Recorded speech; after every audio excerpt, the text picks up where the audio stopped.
Well, hello, everybody. Welcome to our first show. Our show is called 5 Questions of Conversation, Real Talk. And I'm your host, Wilton. My co-host is Greg Whitus. How you doing, Greg? I'm doing well, thanks. How are y'all doing today? Doing good, doing good. And our first guest and a good colleague of mine, I'll go into detail about what you did for me later, is resilience coach Jessica Corvo. How you doing? Thank you. Thank you so much for inviting me on your show. I feel incredibly blessed. So thank you. Absolutely. It's an honor to have you on here. So, we're going to get right to it. And we've had quite a few questions come in this past week for you, and we try to pick out 5 of them that make sense. And some of them are touchy. And they're going to probably hit a hard spot, but I think it's going to help out a lot of people that might be listening as well. And this is the reason why you pick these questions. So we're going to go right into it. And then afterwards, we'll go ahead and conversation and dig in a little bit deeper on these questions. So Greg, I'm going to let you go ahead and ask those questions and have Jessica take over the floor. All right. Well, great. Well, here, hey, question number 1. We're going to start off easy and move into a little bit more depth later. But question number 1. I've been working for a Fortune 500 company for 6 years now. I'm part of the management team, but I hate my job. I'm looking for a career and team I enjoy working with. What made you leave after so long? And do you have any tips how I should start looking for an exit? Okay, thank you so much for asking the question.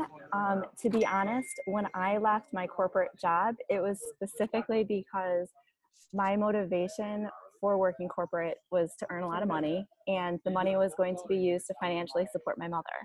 And it was specifically for when her and my father decided to get a divorce.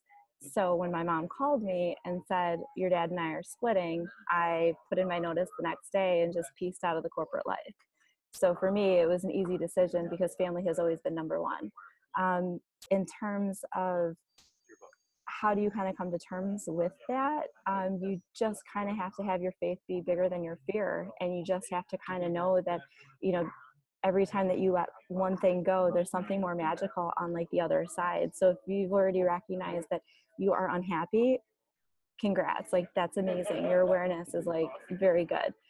In terms of, take a little bit of time, take a step back and just kind of figure out what makes you happy. Why are you not happy in your job? Is it because you're not being kind of honored for your time? Is it because it's a toxic environment? Is it because it's not purpose driven? There's so many questions. You kind of have to do a deep dive inside to figure out why you're unhappy with it, and then take that information to kind of carve your own space into something new. For me, I decided to take a year off, and then when I was ready to jump back in, I did purpose-driven work. So I took my corporate experience and then my big heart, and I said, how do we find solutions to kind of, leverage both sides, make the big-hearted people more efficient business, and then make the business people more heart-centered. So that's kind of what I ended up doing. Hopefully that kind of plants a little bit of a seed to help you on your journey. Great. Awesome. Now question number 2, this comes from David L. And David writes, I'm 24 and both of my parents are Chinese. I come from a very respected family and expectations are high for my siblings and me. I'm getting ready to graduate with my engineering degree that my parents paid for. I've been given a couple of opportunities once I finish school. However, I don't know how to tell my parents I want to go into business with a couple of friends without them being disappointed. Do you have any suggestions on how I can handle my situation?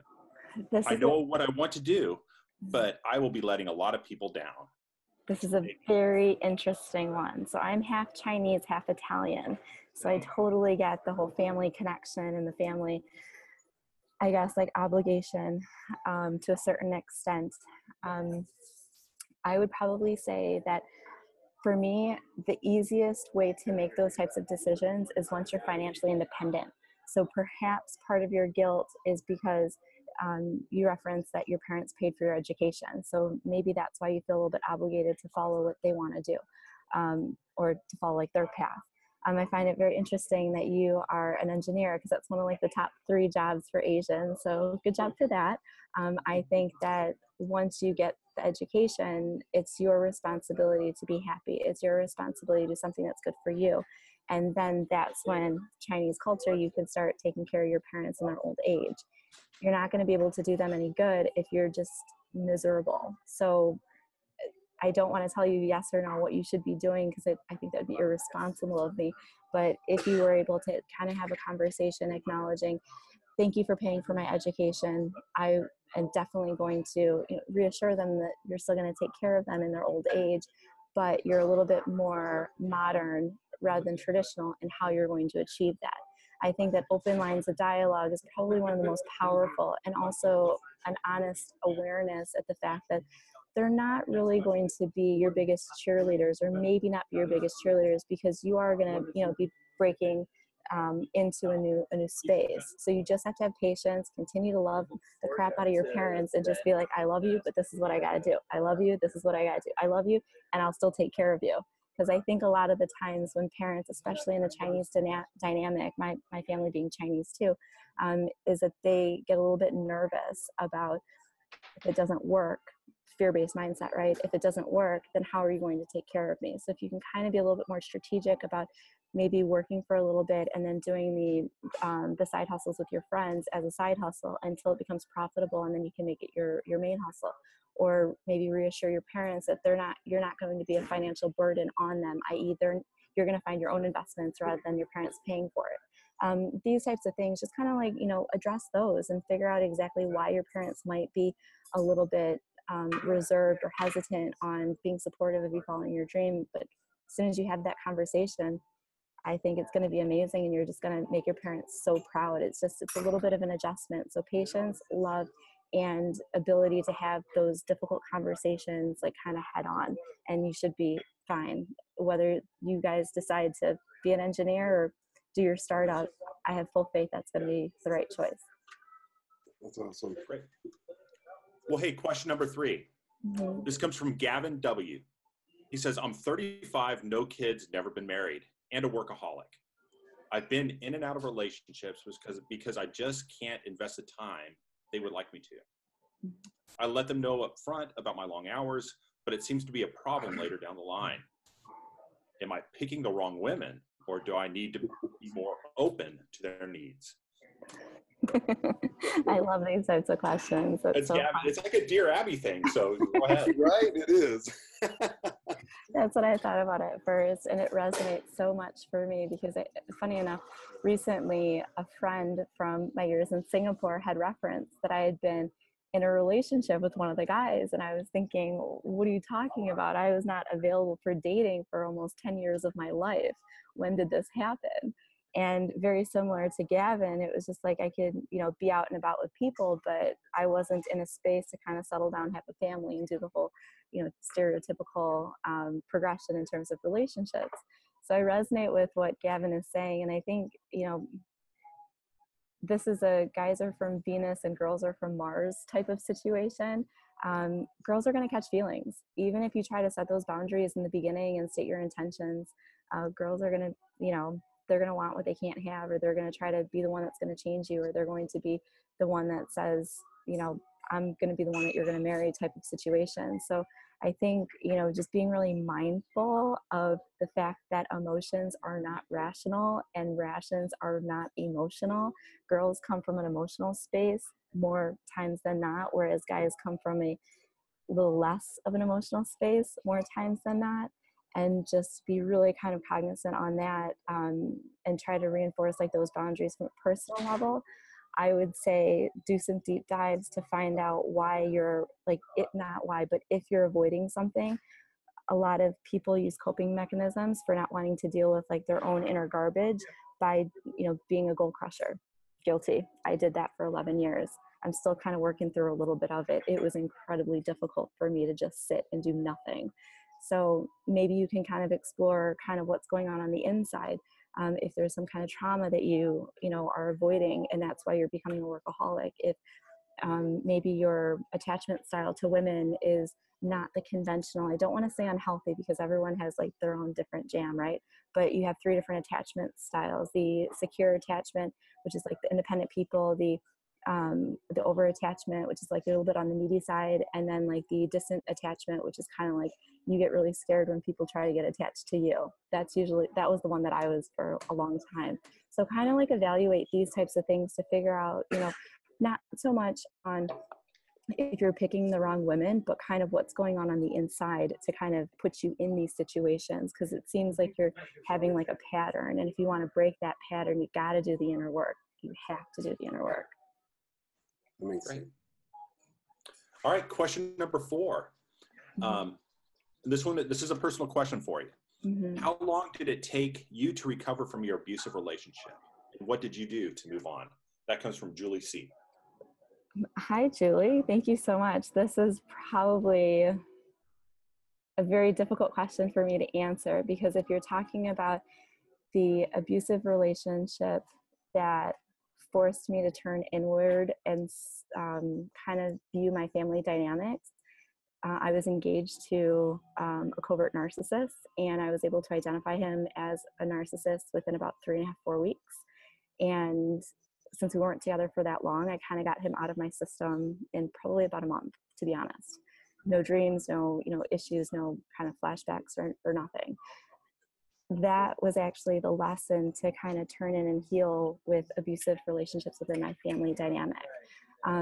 That is a completely different ballgame altogether. With my family, it was 20 plus years of conditioning, and then about 10 years, 11 years of actual abuse. And it was a combination of physical abuse, survivor of strangulation and gun violence.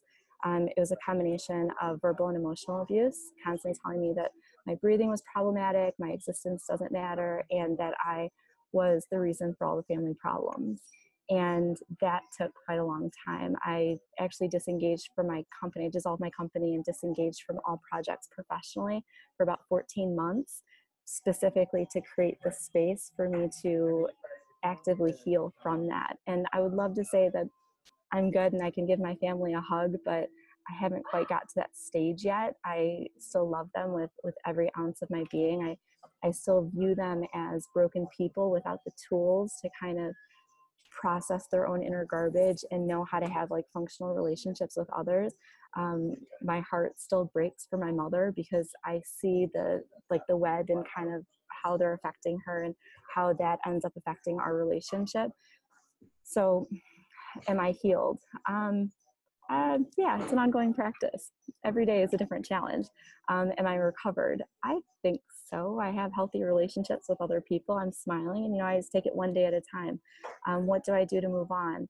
Gosh, every couple of weeks I throw a new tool in there. I read the book Recovery by Russell Brand, because I started viewing a lot of relationships, emotional abusive relationships, as an addiction.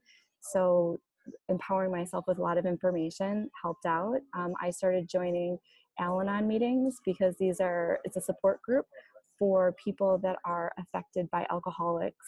And that was for my validation. So that helps me feel normal when I feel like I'm going crazy or maybe intolerant. I go and I surround myself with other people that are on a similar journey.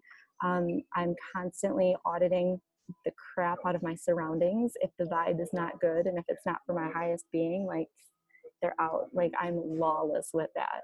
And I think all of these are like really important. Building the community, reading the books, and then increasing all of your boundaries are 3 essential, absolutely essential ingredients for continued healing and continued recovery. And wherever you are in like that part of your journey, you're exactly where you're supposed to be. Just keep taking it one day at a time. That's awesome. Well, the last question kind of dovetails to the one that you just answered.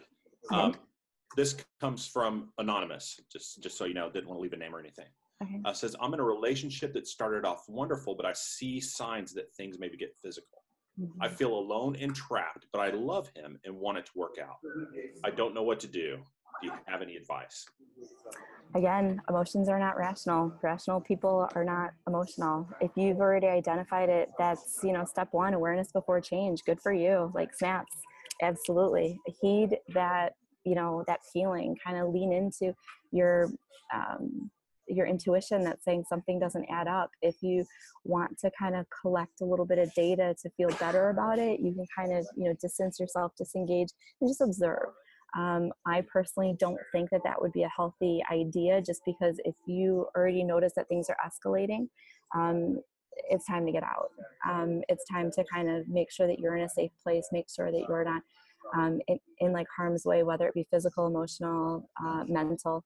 The most difficult things to kind of get help for are emotional wounds and psychological wounds, because it's invisible, right? You don't have a police report saying somebody hurt my feelings. If things are already kind of on the path of getting physical, you got to protect yourself, because you are your own like biggest cheerleader or worst enemy. The fact that you're kind of in that cycle could either make or break you. So you really got to ask yourself, how do you define love? Is this love? If I'm with somebody, I love them, but maybe they don't love me. So you got to start asking yourself some of these like really difficult questions. And it's not easy. Trust me, it's definitely not easy. I love a family that doesn't love me. I love a father who, threatened my life with a gun. For me, I can't let him into my space, specifically because in the terms of abuse and escalation, if it goes from verbal to emotional to, strangulation and then gun violence, what would be the next step? Pulling the trigger. I am not personally willing to put myself in that situation on the hope that he loves me as his daughter. So you kind of have to take a step back and really evaluate like your situation on kind of, number one, get your emotions in check. Number two, how are you defining love? Number three, work on kind of your self-esteem, because nobody should tolerate that. You're a magical being. You are just incredible. And the fact that you don't see that is something that you should spend a little bit of time on. I know it. I don't even know you. You're anonymous, right? But your life is worthy. Your life matters. And you got to start believing that. So if it doesn't vibe, if it doesn't make you want to be a better person, if it doesn't, build you up, you got to walk away. Wow. Those are some powerful answers. They really, really are. In fact, before I go into, I have a couple of questions for you, by the way, going off what you said, but I forgot to really say what you do. You're a resilience coach. Can you go more in detail about what you do being a resilience coach? Okay, so it's really funny. I just had a discussion with about this topic last night with some people from a LinkedIn local.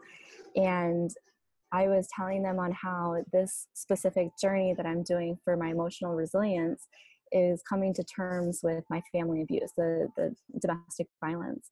And one of the girls was kind of laughing at me because she was like, that's not resilience because you're scared about it. And I said, no, I'm articulating what could potentially happen. So I'm aware of it, and I have enough self-confidence to know how I'm going to react or how I would hope to react if given that situation. So if I was avoiding my problems, which I did for a long time, I would be on an airplane and back to my tropical island and just say the heck with it. But the fact that I'm here creating a space where I'm in close proximity to people that have been causing me great distress and great harm for a number of years, that is me kind of saying, you know what, you're not going to scare me away. This is me kind of building that muscle and having confidence in myself that no matter what happens, I'm going to take it in stride, take a deep breath and just say, all right, I could do this. I could do this.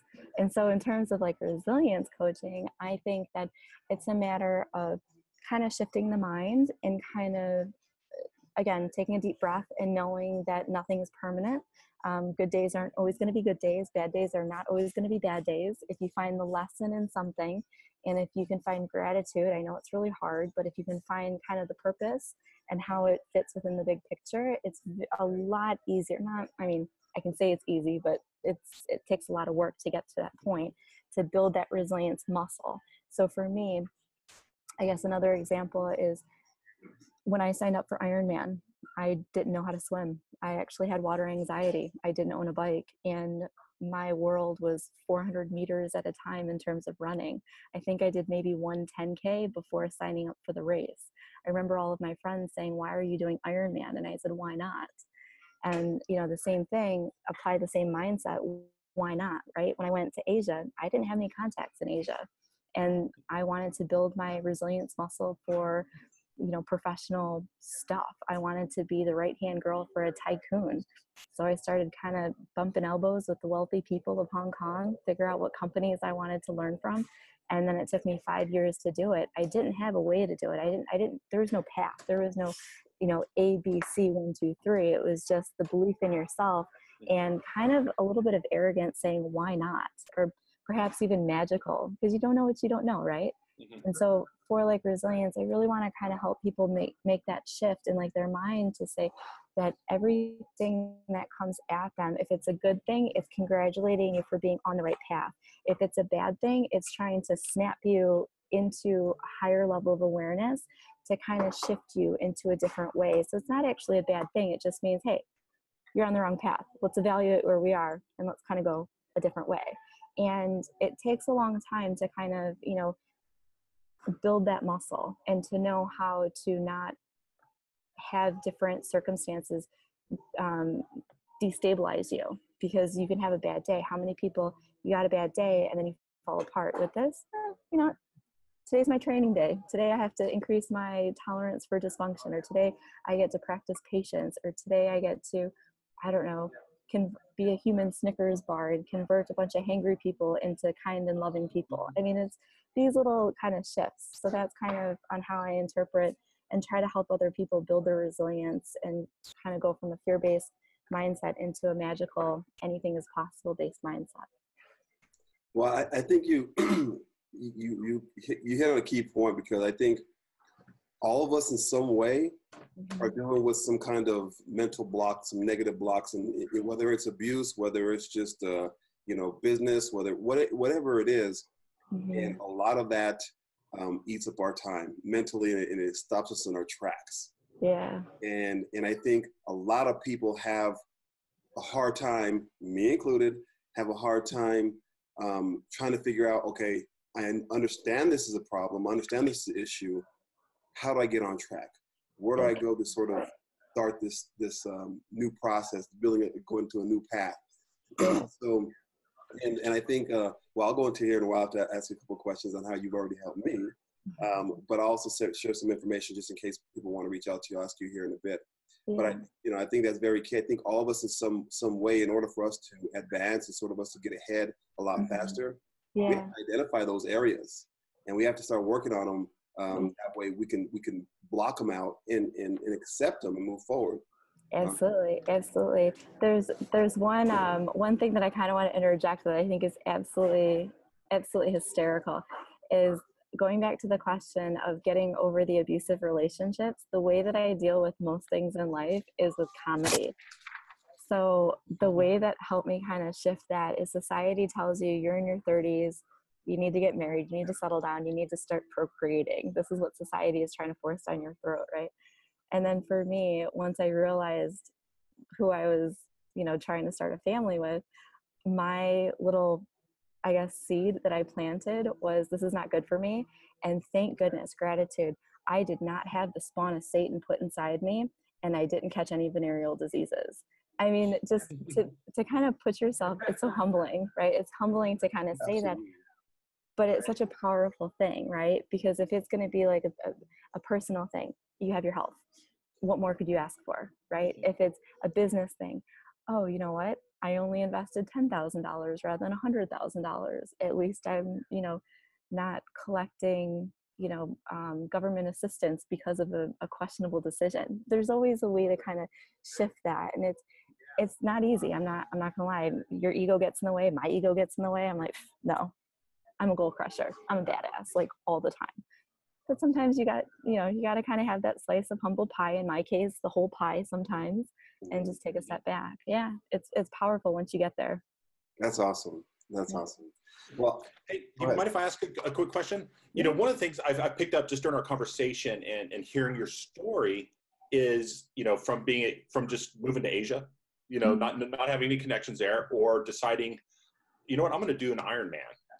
Which, God bless you. I did a Olympic distance marathon, triathlon once, and I was exhausted. I can't imagine, running an Ironman or doing an Ironman. But the question I was going to ask is, you seem like you're a risk taker. That that you're not afraid to push yourself and really stretch yourself. And my question is this something that has always just been a part of you even when you were growing up? Or is this something that has developed as you've grown into adulthood and into a more professional phase of life, for lack of better terminology? It's funny that you ask that. So 2 years ago or 3 years ago, I had a coach that had asked me a similar question, but he wasn't as gentle with it. The way that he asked was, what are you running away from? And that was a seed that took a while. He planted, and then I had to really kind of step back and think about it. So in relation to this last journey that I did, a hashtag journey to peace, which is building my emotional resilience, I was in denial about being the target of abuse, right? I didn't think that I was, being hurt or anything like that. And for the first 20 years of my life, there was a lot of subliminal messaging on how you're only as good as your last accomplishment. If you're still talking about something you did yesterday, you haven't done enough today. And it's that constant need of approval and that constant need to continue to crush your goals and to do different things that, you can be proud of. And it's not so much celebrating what you've done, but constantly, being after the next thing. And that is a form of abuse. That is a form of telling you that you're not good enough for something. Therefore, you're constantly seeking the approval. So how do I brand or how do I capitalize on that? Climb corporate ladders. Why not? If that's how my mind works, if that's what I'm doing, then why not use it to my advantage and fill my piggy bank? So for me, that it's always worked because that's kind of my default mindset, I guess. And that's why this past year was so difficult to just sit. I mean, in a year, 14 months of me doing nothing, I became a writer. So I averaged 40 to 50,000 words on a weekly basis. I became a poet. Just this morning, I had 2 people that asked to do a collaboration to publish some of my work and show it around Chicago. I started a bunch of, workshops called Be Your Own Hero. And I visited a handful of high schools in the Chicago area, just sharing my story and helping bridge the gap with a bunch of teenagers, ladies, females. I was named one of the top 6,000 or 7,000 humanitarians in the entire world. And I launched 2 side hustles. That was in an off year. That was in a year where I was intentionally trying not to do anything. So I still have, my rough edges, but I wouldn't see it as being kind of a high risk taker. I would see it as kind of low self-esteem of kind of not necessarily celebrating where I am at this exact moment and constantly trying to do something that I'm proud of. Humble to it. It's embarrassing to admit it, but yeah, that's soft point. So thank you for reminding me of that. No worries. Thank you. That's cool. I do want to go back to our anonymous. I know I want to ask you this question. Yeah. I know she was talking about, she wanted to make it work. She still loved him, so forth and so on. Mm-hmm. And not that I've been in a relationship like that before, but I was wondering, could that love that she's feeling, could it be just because it's now? And for me, I'll give an example. I've been in a relationship in the past, and when you break up, you have your little hurt, and you don't know what to do or whatever the case may be. Yeah. And then you move on with life, and then all of a sudden, you totally forget about that person. Do you think because she could already identify that physical abuse coming, and she feels that she's in love, that eventually, if she actually says, okay, I know this is going to get worse, and she walks away still loving him, she'll know later on, I think she'll know later on down the line, she'll find love again. I think she may be caught in a moment saying, you know what, I need to hold on to him because this is all I can have right now. Does that make sense? Yeah. There's a couple of different comments. I mean, I guess having my lens, and projecting kind of on how I am as a person, I think there's a lot of women, myself being one of them, is you kind of get attracted to the broken people. And then you think that you can inspire them to be a better person. And I think that's very ego driven. And it's not your responsibility, to be honest. It's not your responsibility. It's not your mission. It's not your purpose in life to fix broken people. It's their job to come into your space as a decent human person. And anybody who's going to cause harm, whether it be physical harm, emotional harm, or mental harm, is not worthy of being in your space. Everyone has their own garbage. I have my own garbage. You guys have your own garbage. But as long as you're aware of it and you're trying your best not to, cause harm to others. And if you do, take ownership of it and just be like, you know what, I'm kind of in a funky space right now. I don't think I'm really healthy for you. So let me kind of work on me and let's come back. That's healthy. But if somebody is just kind of taking their own stuff and causing harm to others, it's not right. I mean, my biological father, as an example, he thinks that I'm responsible for 90% of his anger. Unfortunately, I don't think there's a disconnect with how his brain connects different things. Anger is an inside thing. You can't, if you're triggered by things externally, that's something that's not working properly on the inside. And this is why he causes me harm. So he's kind of going at the symptoms rather than the root cause. Me making an observation. I can't make a judgment. I'm not a therapist, but that's just based on my experience. Apply it to your relationship. Are you willing to kind of, put yourself in that position where it could escalate and perhaps, cost you your life? Is it something that, you want to make a bet? I mean, you're gambling your life at that. Why would you do that if you have children? Now you're also, compromising the wellness of like your children, right? And my opinion, if you want to look into trauma bonding, if you want to look into Stockholm syndrome, if you want to look into any of these types of bonds, it's a cycle, because people will bring you in with what they call love bombing, and then they'll keep you on your toes, kind of like walking on eggshells, to keep you constantly seeking approval. That's the cycle. They're nice to you and they make you earn it. Then they're nice to you and they make you earn it. So when you're in that emotional cycle, it's a merry-go-round. You can't get off. So if you can identify that, start checking yourself into a whole bunch of support groups, learn other people's stories, because it's so hard to identify stuff in your own world because you're emotional. But when you hear it from other people, it kind of makes sense. And then you can take the best pieces or the worst pieces and apply it to your own world. So, I mean, as soon as you said that it was starting to escalate, my heart just says, just run for the hills. But, the heart wants what the heart wants. So I get it. It's just, you gotta kind of take a step back, do your best to check your emotions, and then just, 5 years from now, is this the life that you want? I like that. I think there's one thing that you hit about anger. I think I was in that space one time when I was in business, and I basically lost everything.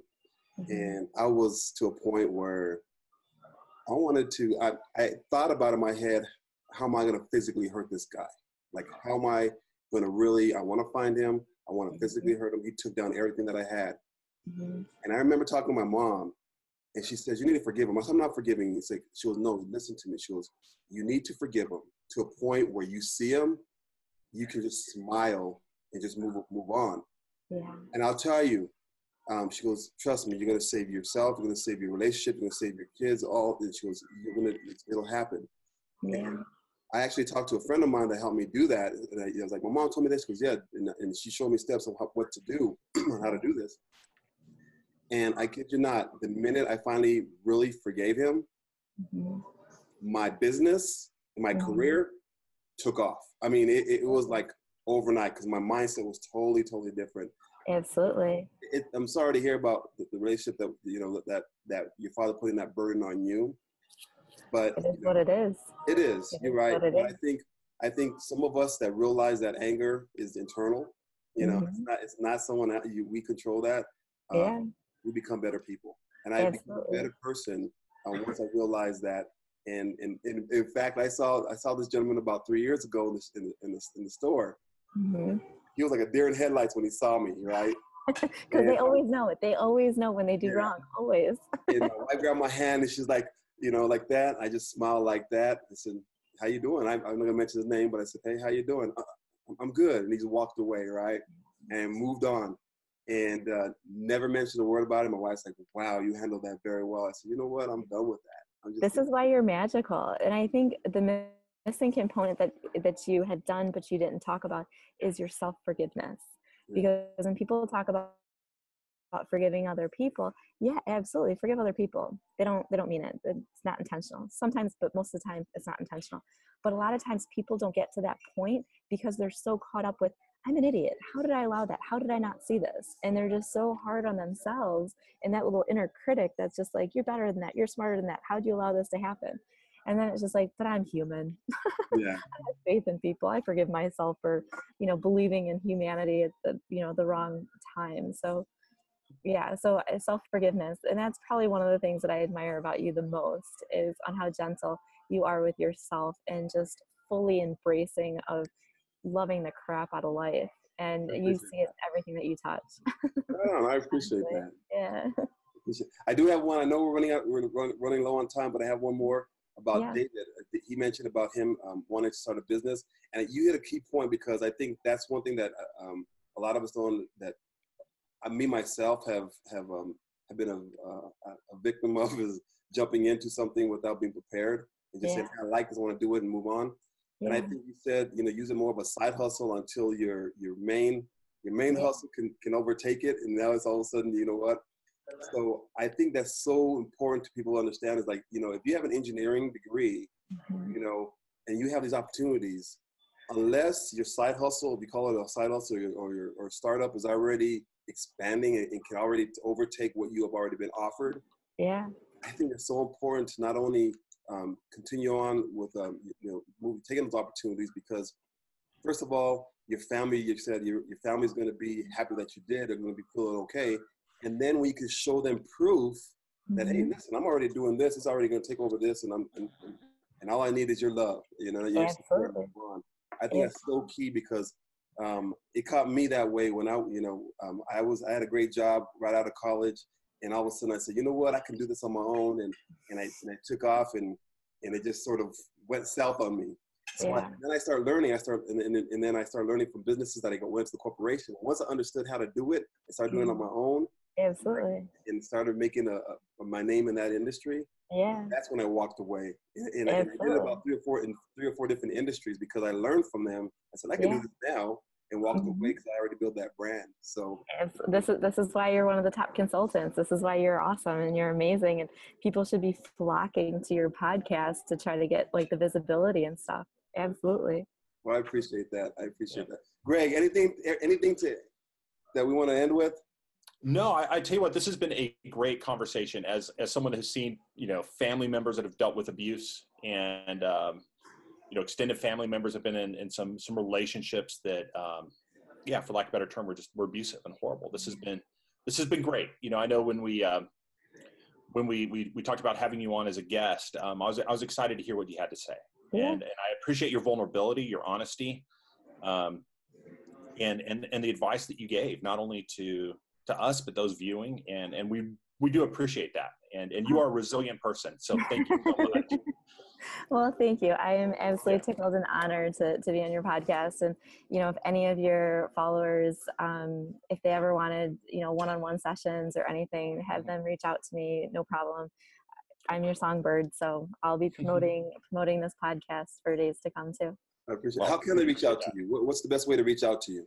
I think probably LinkedIn is the best, specifically because I already have a bunch of videos. I have about 10 videos kind of on there. So, in support of this podcast, they can kind of see how my mind works and do like kind of some of the bare basics. And then I do offer a 15-minute complimentary session to kind of figure out if we're the right energies for each other. If not, I can redirect to a different type of coach or a different type of person for assistance. And then I do an introductory package of 6 sessions just to kind of, keep on. And then we do monthly packages after that. So it's pretty easy, pretty kind of, no big commitment. I still got commitment issues too. So we keep it as simple as possible. And the goal is to put you in a position where this isn't a long-term thing. It's just give you all the tools as quick as possible and get on your way to be a goal crusher and creating magic. Well, before we end, I want to share something with you on what you've done. Since I've known Jessica, she's helped me do a lot of things in a short period of time. And when I first reached out to her, I remember her telling me, and I shared the things that I was afraid of, and I had a lot of experience of doing things, and I'm trying to figure out how to share it with everybody. And I remember you telling me, use your fear as fuel. And that's like my quote now. I mean, I love that. I hear that. I hear your voice in my head every single day when I have to do it. And since then, launched this podcast. launch my website, building my brand, and getting, being able to share my story and share my gifts with not only my people I know locally, but the world now. And you sort of gave me that jump and that light, that fuel to go ahead and say, hey, you know what, do this, just do it, and you'll see it'll start happening for you. Absolutely. And to be honest with you, just those words, and I said, okay, I'm gonna listen to it. And it really has. I've been invited to different groups now. Good for you. I've been invited to speak tomorrow, in fact. So things just opened up because of the little things that you allowed me to put in place. Yeah. And you keep me accountable. I go to you and I are always talking on LinkedIn and so forth and so on. Absolutely. And I follow up and like, there she goes again. Okay, yes, you're right. So I want to reach out and tell you, you know what? Thank you. I'm honored that you are our first guest on this. Yeah. And I'm glad you are, because you've meant a lot to me in a very short period of time. And I'm very, very happy that we've become friends. And, Thank you. And I have you right here, right now, saved, so I can reach out. Absolutely. And I'm also very proud of you too, because you found the perfect mix of leveraging all of your technology expertise and the organic, because you're extremely personable, and being able to come up with a method to leverage kind of like artificial intelligence or technology or whatever, and create this like amazing platform for people to kind of take their business to the next level. So I tickled. Absolutely tickled. I'm so proud of you. Awesome. Well, I appreciate it. I really appreciate it. Greg, I appreciate you jumping on here. Like I said, he's my pleasure. Anytime. He's the one that handles everything for me. I'm just the one that sort of comes about. If I come up with an idea, not only here with our business, he takes off and makes it look pretty. He makes me look pretty. He makes me sound good. So it takes a village. It takes a village. Teamwork. It does. So thank you so much. I appreciate your time. And guys, if you want to reach out to her, go ahead and go to LinkedIn. I'll put her all her contact information here on this video, so you can reach out to her. And we look forward to talking to you guys soon. Thanks guys. Thanks.